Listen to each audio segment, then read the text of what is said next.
and welcome to the undisputed heavyweight champion of the world show made for the fans by a fan. This is outing number 2 under the brand new fan show Pop Culture and Entertainment Division, and a very special guest with me now.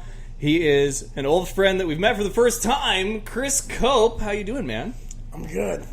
It's funny because if you see all-time champ, I just want to break into my alley like, hey, talking about Joe Frazier. Joe Frazier. Mike Tyson can't beat me. He's a baby.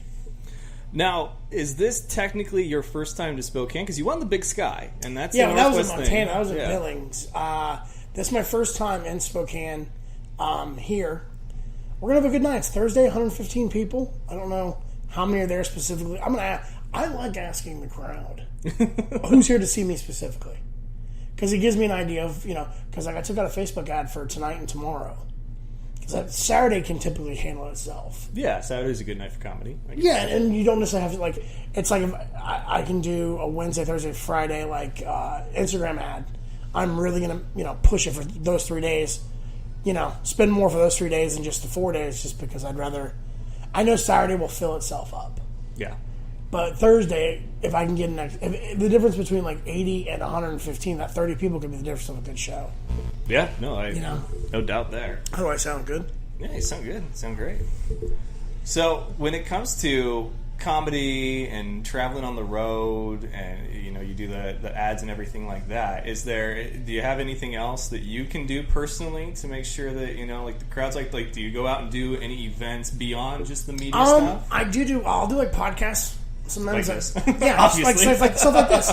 Literally, I went to a charity event before I got here just because I'm all for helping out. And they gave me free wings and soda. So I was like, yeah, I'll show up.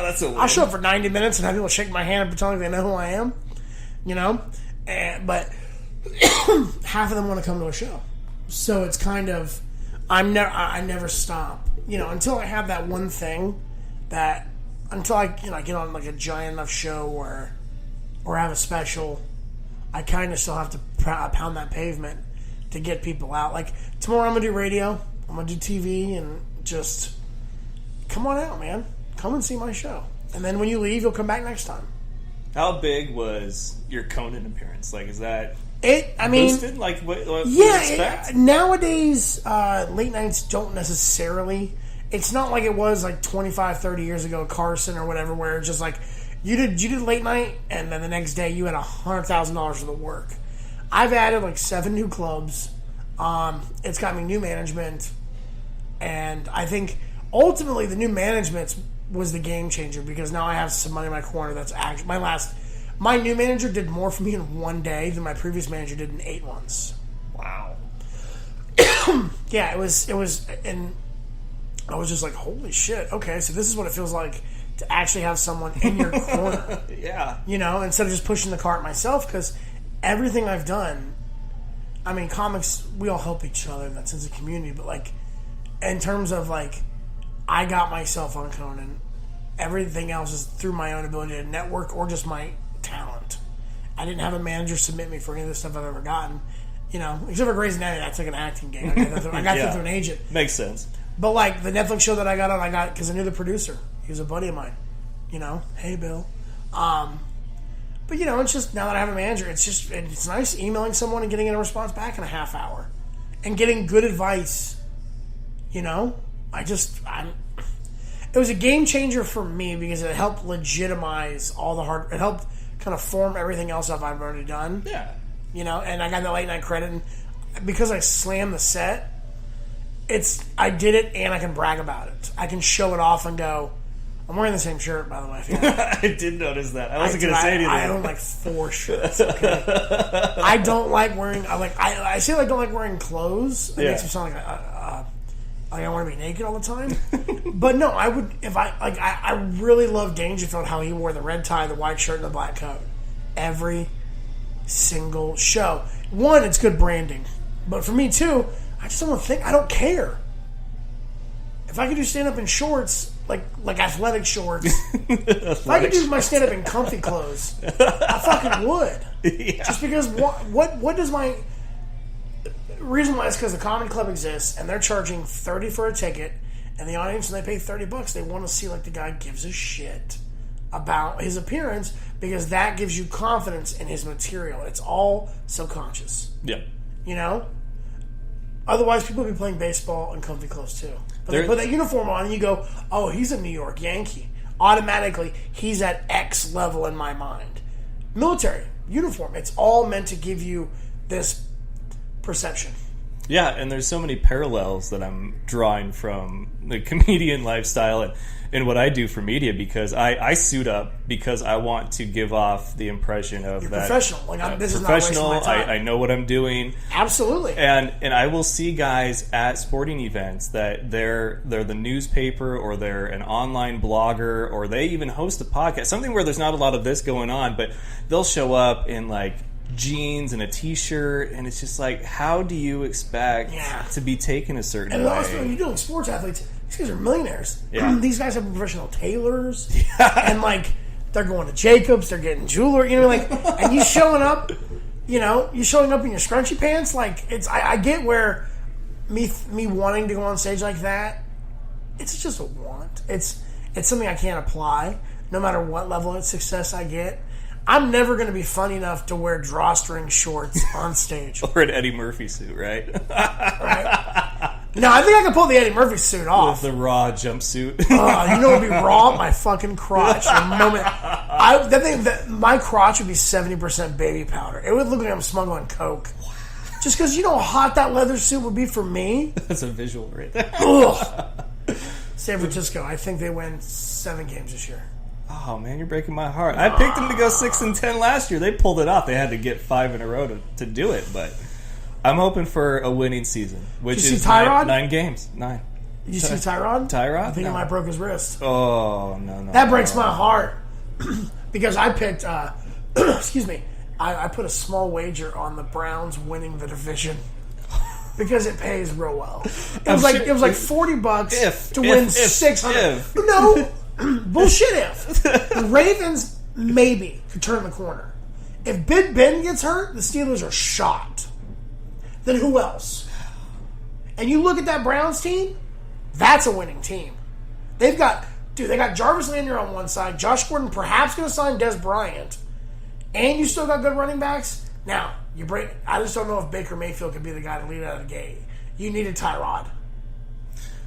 Thing is, though, is that what a lot of people if he throws will. His right hand and he breaks his left wrist, who gives a shit? Put a cast on that. Something about like I don't know, because there was a quarterback years ago that broke something on his non-throwing hand and he was still out. I don't know. Maybe it's a mental thing. Or pain. You know, those broken bones are painful. It hurts a lot. I don't want to get hit. This knuckle wasn't any before. Oh, you imagine your bone tearing through your fucking skin? Oh, I've seen guys break. not. You see guys. No, but like.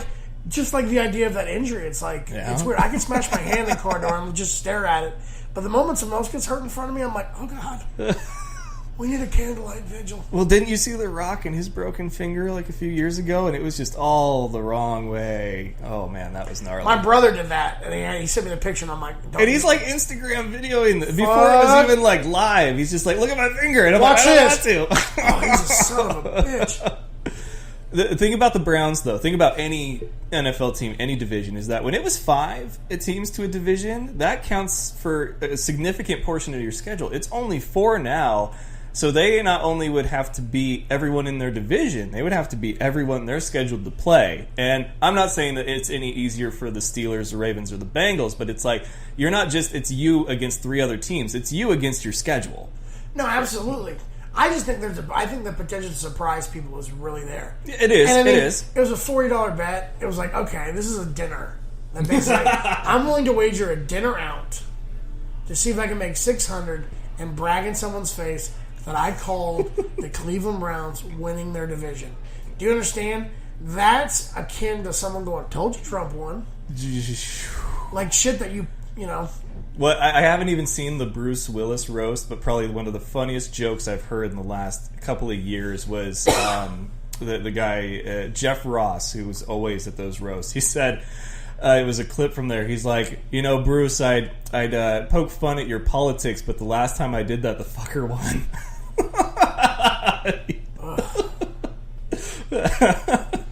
Bruce, people act like like, I don't go to Bruce Willis for my politics. You know what I mean? Mm-hmm. And also, bro, you haven't made a good decision movie-wise in 15 years. So who the fuck are you to tell me to vote for? You did Die Hard 4 in Russia. Yeah. You're a fucking puppet, okay? Yeah. Putin picked me really well.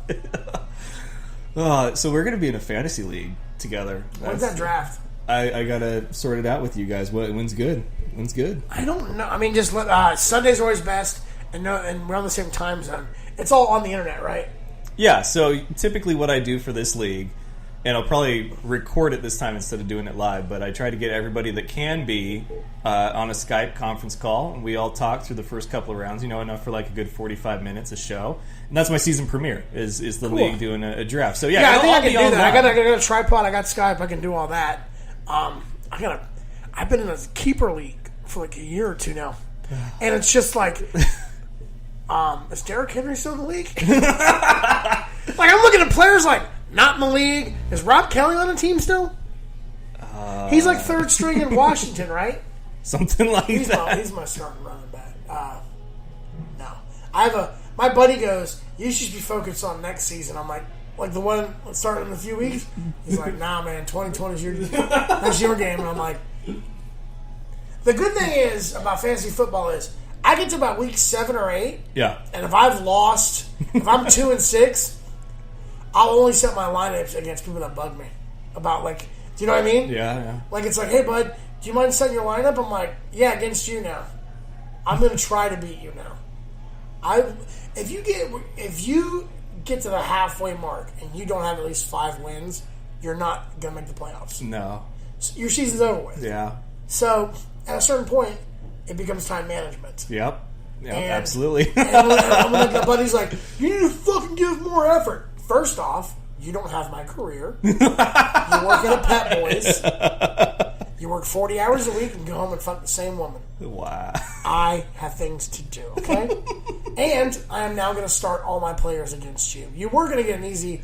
Half my players are on bye. You were going to have a bye week in league, but... I've done that before. I got a free lunch out of that one time. I am not a moral man when it comes to fantasy football. Like, I won't trade away players because my man, the commissioner in the league, he's real like, I won't do that.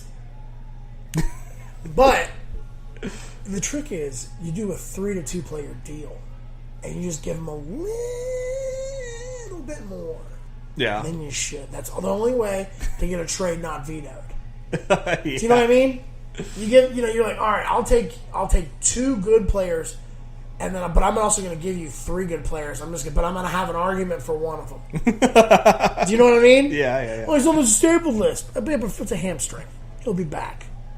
You're talking about that shady backdoor deal stuff. Why not, man? That's all regular football. Well, so... The NFL was formed by gamblers. It took some coaxing to get my wife into a fantasy football league for the first time, and that was 3 years ago. And it's coming up week 6 or 7, and she's just like, crap, both of my running backs are on bye. She's like, you have one on your bench. Trade me one for this week. And I'm just That's not how that shit works. And I'm like, no. You need to go to that free agent and pick up that third string dude out of fucking San Diego. So she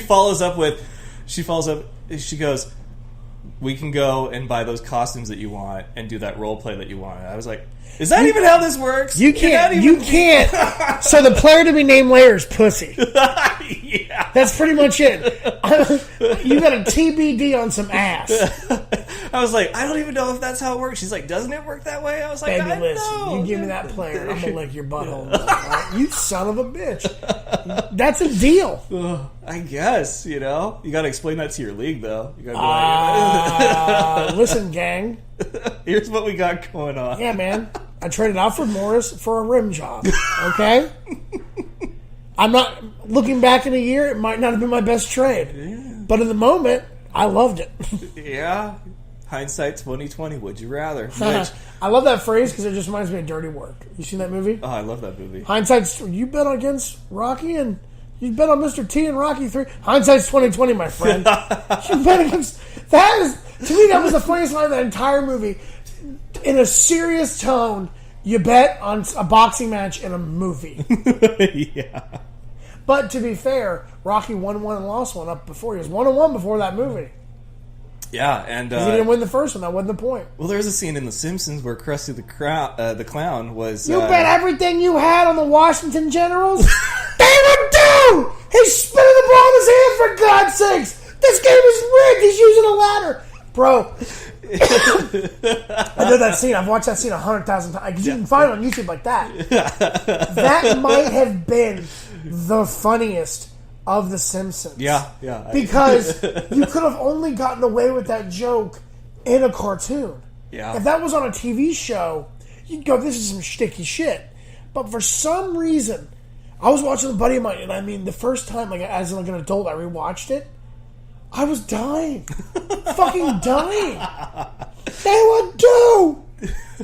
By the way, have you been to a Globetrotter game? Never have. Dude, it is the best 2 hours of your life. Really? You ever seen a man hit 6 half-court shots in a row? No, but to me it seemed like... Because there was a time where I wanted to go, and then as I grew up and got older, I thought, is it like going to the circus where as a little kid you're like, oh my god, but then as you get older you're like... These guys only have one skill set per player. Like, one guy can dribble really well, one guy can do literally half-court shots all day. And like, and he just gets up there, he just lands 6... And when you see a dude do 6 half-court shots in a row, you're like, well, fuck, that was worth the $20. You know what I mean? Like, and like you see somebody get covered in confetti. Like, it's like, it was just like, you know, you hear the whistling and it's just fun. It's, you know, basketball's tough enough. And these guys can just do trick shit. And I'm like, it's like and one. It's your grandfather's and one. So I've got a Would You Rather that I've been saving up for a rainy day. I feel like you'd be a fun one to do. Ass in this one. So, you're a fan of superheroes? Yes. And the Infinity Wars just came out on DVD. I'm going to go ahead and buy that stuff. But so the Would You Rather is about superpowers. Okay. So, would you rather have a low-key but legit superpower so you can fly, but your max is like 15 feet off the ground? That's it. That's all you're going. You can go fast, but... So I've got the heavy jump in Grand Theft Auto? That's basically what you're... Pretty much. So you can fly 15 off the ground. If you're going to fly to work, though, you got to dodge around semis, right? Causes some problems. Yeah. Or would you rather have, like, a powerful, pointless superpower? Like, you can make it rain dildos. Like, just... in an instant. Just like, bam! Dildos all over the ground. There's a kid falling from a building... Nobody's going to catch him. You make it rain a pile of dildos. Hey, that kid lived because there was that cushy pile of rubber dildos on the ground. I have a bunch of pushy Christians show up. I'm like, you guys want to rally today, huh? Looks like it's getting real cloudy with a chance to dig. I'm going to take the dildo power. For real? Yeah. Oh, man. Fuck flying 15 feet. That's not really like... Man, if I meditate hard enough, I think I can make 15 feet happen. I believe in transcendental meditation, brother. I may not go in this form, but I will astral project myself somewhere. So you don't have to buy another car. You can fly anywhere you want to go as long as you're like... 15 feet off the ground? That's so weird. A shark could grab me if I try to fly across the ocean. You do realize the height you picked negated my answer. If you just said 50 feet... I'll take 50 That's feet too high. That's too high. That's a legit superpower. This is a low-key... Like, I get it. Everybody wants to fly. Or make it rain dildos. The amount of joy that... I'm just going to go, hey, was this something funny? All right. Oh, there we go. You know, it's very much, I like that. Like dildos, yeah, for sure. The reason I thought floppy, of it... fucking black ones, just drop them down from the sky. I want them to hurt people as they... 14 dead... Another dildo hailstorm. You can be storm with that, just like right there. What was that hurricane today? It looked like a 12-incher. I could do this all day. The reason I thought of it was, you know, we have this rise of superhero movies. Everybody forgets Mystery Men. And I hope they don't remake it, because that movie was legit with Ben Stiller and one of Hank Azaria's best movies. Yeah. But that was about guys with, like, one-off superpowers, you know? And so I'm thinking, so if you could have, like, a really powerful one-off or, like, a legit one, but it's like, you know, are you really proud of being able to fly 15 feet in the air? What would people pick? Although, you know what? You're going to get the same amount of ass. Whether you can make it rain dildos. I'd also could put out a business every sex shop in America. I just want to go to some farm in Kansas. We're having a drought. Oh, are you? Like, you're the How does this help my crops grow? I don't know. I just said I'd make it rain dildos. You're the Magneto of dildos. You can just be like, boom, and then just hear like some soft music as I walk off. No need to thank me. I just like how I have this limitless supply of dildos in the sky. All of a sudden, I snap my fingers and I can manifest thousands upon thousands of dildos at my beck and call. And then you go, oh, would you rather fly 15 feet in the air? Get the fuck out of here. 15 feet's not going to save you. I can drown the world in rubber cock. If you think God's flood was terrifying, get on my bad side. I will drill this world with dildos. That is like the worst supervillain. It's ever. raining cocks and dogs out there, guys. Supervillain, you're fucked. Yep. Dildo man. Oh, no. What dildo man would probably... I'm trying to think what my... I'm the cocksmith. I knew I had to say that for you because if anybody could make that funny from that side, it would be you. Yeah. I love either or because I'm one of those people that would... I'm not going to use that as an example. That's a horrible example. I would argue on behalf of vile things and...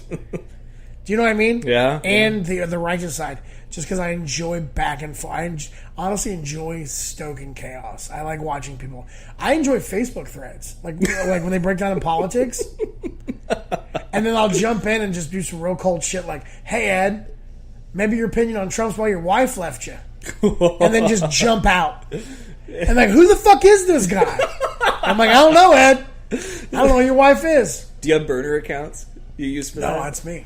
They just block me. Oh. Like it's like it'll be a thread on like a friend's account, but I can talk to the guy still. You know, and I'm like, no, that was something actually I did. I looked up like something like 50 or 60 threads, like for friends of mine, and I found that every Trump supporter. And I did the math, or I did like the experiment of I looked at age and race and status. Yeah, and it was between the ages of 39 and 60, white males. Single or divorced. Not one of them was married. That was the weird thing. They were the most engaged that I noticed on Facebook. It was I was like, you guys are bored. And you probably jerk off to his picture. What's your favorite worst thing about social media or the internet? So like you'd have trolls, people that use the internet for stupid platforms, posting dumb videos to make stupid people famous. Like what's your favorite worst thing about the internet or social media? It's hard to have inflection. Yeah. So you have to know exactly what you're trying to say and say it in a way that can be read correctly. Yeah, can't read sarcasm. You can't read sarcasm. You can get into italics. Yeah, give them some idea. Maybe. But there's sometimes jokes are lost in translation. Yeah, I can see that being a struggle. That's my favorite worst part. Because I use my social media pretty actively. I love it because I like engaging with people. That's what it should be for. Yeah, and but my brother goes, "Why do you troll the president?" I'm like, "Because he can't block me. Trump can't block people." I enjoy it. Because the funny thing is, also Facebook does this thing where if, like the thread gets out of control with comments, it won't let you see them anymore because there's too many comments to show. Yeah. So I can tell whenever a Trump comic just denigrates into a complete shit show because when I go to check it 2 hours later, it's like, oh, I can't read what people wrote. You know? And anyone that tells me I shouldn't do that should understand the quote, dissent is the highest form of patriotism. My favorite worst thing is the irony. You have a video of someone that's a complete moron, but there's 250 shares on this video talking about how stupid this person is. You've just made this person internet famous. Yeah. Well, the thing is, internet fame, they're starting to realize, for a while in Hollywood, and it still is a fact, if you have a large social media, you can dictate a lot of your terms of your career and stuff, but it doesn't make you talented. No. You know? People aren't going to come to a show twice. That sucks. No. I don't care how many videos you put on YouTube. Do you know what I mean? Yeah. And these people can't act because they're used to making 2-minute videos. They're going to get opportunities that maybe I wouldn't get, but it's only a matter of time because talent still rises to the top. Yeah. If there might just be a 2 or 3 year period where you see a ton of people like influencers in roles on TV, and then you go, well, they can't act. That show got canceled. And then Hollywood's like, well, we're not putting money into your failed fucking talent. Go back to, and then go back to the internet. And they've reached their, you try things that don't work, and you don't get a lot of second chances. Yeah, you've reached your plateau, and that's it. If I went out and ate shit on Conan, they wouldn't invite me back. Yeah. Which I'm very thankful didn't happen, because I thought when that door opened, I'll say this, and because the set went the way I wanted, but when I opened the door, it was weird. It didn't feel like TV at that point, because all I saw was a crowd. Mm-hmm. That's what they told me to focus on, like, look up and play the crowd. And I was like, all right, I've done that 10,000 times. Yeah. I've taken that mound. Yeah. And I'm like, I just gotta go pitch. And then you get the applause sign that helps. And I don't even think it came on. I think I just had it naturally going. And then I looked out and had that woman say something, and I was able to get her with a good riff. So it's like the set went well. I got a riff in, and I murdered, and the story was great. So I have this set that just really been using it like a charge card. Just walking around showing it to be like, yeah, there you go. That's awesome. And when people come to my show, they can look up Conan and go, I'll go see this guy. Yep. And then they'll go, oh, he's wearing the same shirt he wore on TV. Chris Cope is in Spokane at the Spokane Comedy Club tonight. Tomorrow and Friday. Tomorrow and Saturday too, right? You got 2 shows, 7 and 9:30. Then I'll wake up real fucking early on Sunday morning and fly home like an idiot. Jeez. Why did I do that to myself? Because I don't know how to book travel. So if you're in the Spokane area, you got to come and check Chris out. Weird. Yeah, he's getting comfortable now. You could win one of these if you win the league. Not a custom one. They have. It's gonna have to be custom. I got a big waist. None of this, like, it's meant for a 32. Who's a 32 in America now? I don't know. What are you? I think I'm like a 36. Yeah. My uncle's a tailor. I can build you a suit. I love these things. They're so cool. Brad Williams, I tried to have a celebrity league again this year. First year failed miserably, but this year, because I had Steve Randazisi back, Brad Williams back on the show, I was like, Steve Randazisi said he was an interested party because obviously Kevin from the league, all about fantasy football. Yeah. Brad said he only commits to one a year, but he did make a good point. He's like, people make fun of like championship trophies and things like this until they see them, and then they're like, I want it. I'm going to compete. I want to win the league just because I'm a competitor. But this, that's a real belt, bro. Signed by Mick Foley when he came through Spokane, which would have been awesome. But yeah, I'm glad to have you in the league, dude. I'm looking forward to it. I'm excited. We got to figure out that draft, because when do we have to draft by? The first game's like in 2 weeks. Yeah, so we got time. I usually always do it between the end of preseason, the beginning of the regular season. That way, there's no injuries. Preferably Sunday would be best. Okay, we can do that. The only thing is, next Sunday I know I'm going to be in a car for like 6 hours during the day because I drive back from Reno, and I don't want to. I want to be able to like be in my apartment. Yeah, we'll figure it out. Yeah, for sure. Because when I'm in the car, I'm like, I'll just let me know when it's my pick, and I'll tell me who's available, and because we're going through ESPN. Yes. Oh, it's great leagues. ESPN does. I hate ESPN, but I can't not do they've done that right, you know? Yeah. Of everything else, they've done that right. You know what, the thing is, like, people fault the ESPN. I'm like, it's a 24-hour news network. Yeah. It's going to have boring, stupid, repetitive shit, just like CNN, just like MSNBC, and just as Fox News. But now they've gone to the ways of TMZ. That's 24 hours too, but that's just the dumb shit that you don't care about, you know? Yeah, but I mean, that's because like sports have become like pop culture and sports have kind of melted in a way. Yeah, but who cares if OBJ is dating a Kardashian? I don't.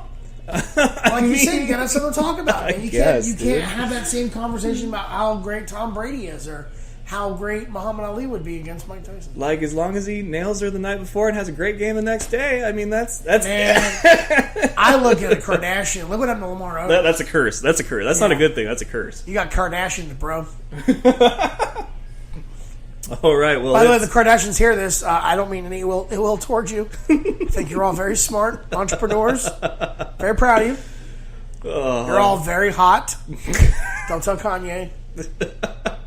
Well, thank you, Chris. It's been a pleasure. I won't be here tonight. I'll be here tomorrow night with the missus. Oh, nice. We got a show of my buddy's bands to attend to tonight. Did you let them know so they'll get you tickets and everything? I'll make sure we got it squared away. But if you have any issues, just let me know.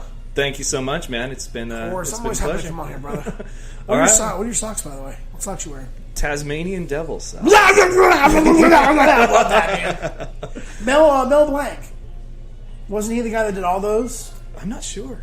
I watched it. I'm bored and sit in my hotel room and get high and watch, like, you want to watch a 2-hour documentary on Looney Tunes? Because I've done that. I love old Hollywood stories. Yeah. You know, Howard Hughes killed somebody and they just kind of let it go? He was on Fountain. He ran someone over with his car. I don't know if they were just in the street. He just, motherfucker ran somebody over. And then he's just like, y'all like money? And just, it just went away. I like back in the old days when things just went away. They still do. Well, I hope you don't just go away because you're No, funny, man. I'm doing my best to stay around. That's going to do it for us on this comedy special with Chris Cope. We'll see you from the Spokane Comedy Club this weekend. Make sure you make it out. And until next time, ladies and gentlemen, you have a good one. Thank you, Chris. Bye, guys.